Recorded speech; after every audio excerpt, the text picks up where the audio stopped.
Hi class, I'm Joseph Mayer and I want to talk to you about training volume and upper body muscle hypertrophy. Some background on the topic. Muscle hypertrophy is the growth and increase in muscle cells. So the growth being the size and the increase being the amount. The American College of Sports Medicine currently recommends 1 to 6 sets of 6 to 12 repetitions for muscle hypertrophy. So our study is designed to take a look at potential benefits of increased volumes, increased repetitions above that 12, specifically 15 to 20, to see if muscle hypertrophy benefits from those higher volumes. Or do we run into what the National Strength and Conditioning Association sets as anything greater than 12 is now focusing on muscle endurance? So I've listed a few previous studies that took similar approaches, investigated similarly the volume and muscle hypertrophy, much like our study. One looked at the difference between upper body and lower body. Lopez found that there are no benefits between differing loads.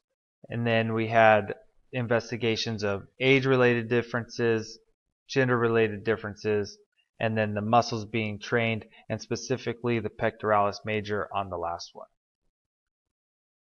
So why is this an issue?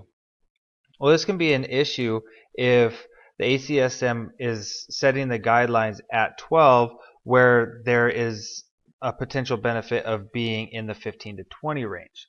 And what this will do is impact program design. So if somebody is specifically looking for muscle hypertrophy and they are currently adhering to the ACSM guidelines of 12 repetitions, are they selling themselves short? Have they created a program that is not designed for their optimal growth in muscle hypertrophy? So we'll investigate that. And then, for the individual themselves, as they learn if there is a benefit to increased volume, then they'll have to set more time aside for their resistance training program. They'll have to set, instead of 45 minutes for the 12 reps of 5 exercises, they may have to spend 50 to 55 minutes, and buying that 10 extra minutes for a busy adult is difficult these days. So the potential need also for differing designs for different muscles. So you may have benefits of upper body versus lower body, and then biceps versus triceps. Specifically for ours, we're looking at the upper body. So do we have an increased benefit for the pectoralis as opposed to the tricep, or as opposed to the bicep?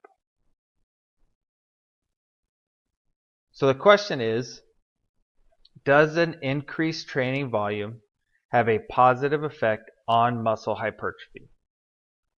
And we hypothesized in the study that a higher volume routine will elicit greater muscle hypertrophy over lesser volume programs. So we have the linear progression, or the drive theory, where the higher we increase the repetitions, the more increase in muscle hypertrophy we're going to have. So in this instance, more is better. Are we going to run into the inverted U where we have a peak amount? So is that ACSM guidelines of 12 that peak amount, and we start to taper off and fall down to where we're no longer working on muscle hypertrophy, but we're working on muscle endurance? And if we do run into that inverted U, is that peak at 12, or do we find that that peak is somewhere between the 15 to 20 repetition range that we're investigating? So the participants included 20 males aged 26 to 36. They needed to have a minimum of 2 years of lifting experience, 2 years in the last 2 years, 2 years in the last 5 years. But at some point in time over their lifespan, they needed to be serious lifters for at least 2 years. They couldn't have any current injuries or previous injuries specifically to the upper body. We didn't want anything to hinder their ability to perform the lifts that we had in the program, and we didn't want anything to come about from a previous injury that wouldn't allow them to complete the program. These individuals were recruited from the local gym and volunteered to participate. So the procedures were that we measured their height, weight, BMI, and skin fold assessment on the first meeting. We set up the program to have 3 sets of, for the low volume, 8 to 10 repetitions, and the high volume, 15 to 20 repetitions, for 9 upper body exercises, performed 3 days a week for 90 days.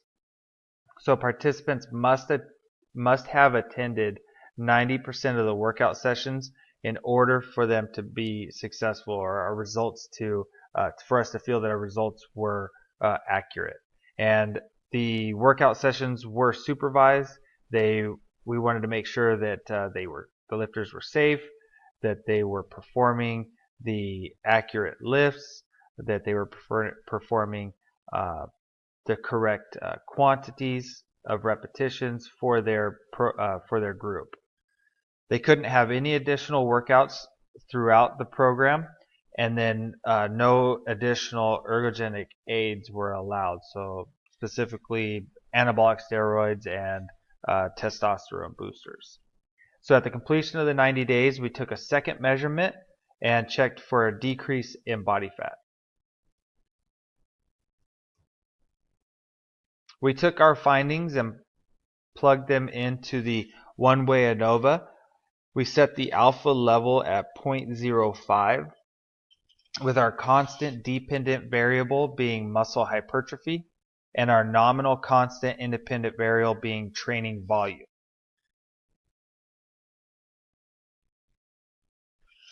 So we found that the high volume group had an increase in muscle mass of 1.9%, plus or minus 1.3%, and our low volume repetition group had an increase of 1.1%, plus or minus 1.1%. And we found that there was a low correlation between volume and hypertrophy. The ANOVA stated or indicated to us that there was no significance in the difference between the groups, and if there was a difference, it was likely a result of chance. These findings paralleled the findings of Heselgrave and Rodelli, which in their studies they found that increased loads resulted in muscle strength over muscle hypertrophy. So future studies should be conducted under this idea, and benefits to these would be a longer study. Ours was a short 90-day study, so something more in the 6-month range may prove to have differing results. A larger sample group would be beneficial. Our sample group was so narrow that we may not have properly identified differing body types, or had a subgroup of body types to investigate. A diversity in lifting experience would be beneficial for a future study. Is muscle hypertrophy, a high volume for muscle hypertrophy, beneficial in beginning lifters, in advanced lifters, in lifters who have reached a plateau, or none of the above, or all of the above? And then lastly, muscle specificity. So as you take a look into upper body versus lower body, and then again what we did in the upper body is maybe you'd find differences between biceps and triceps. So thank you for listening.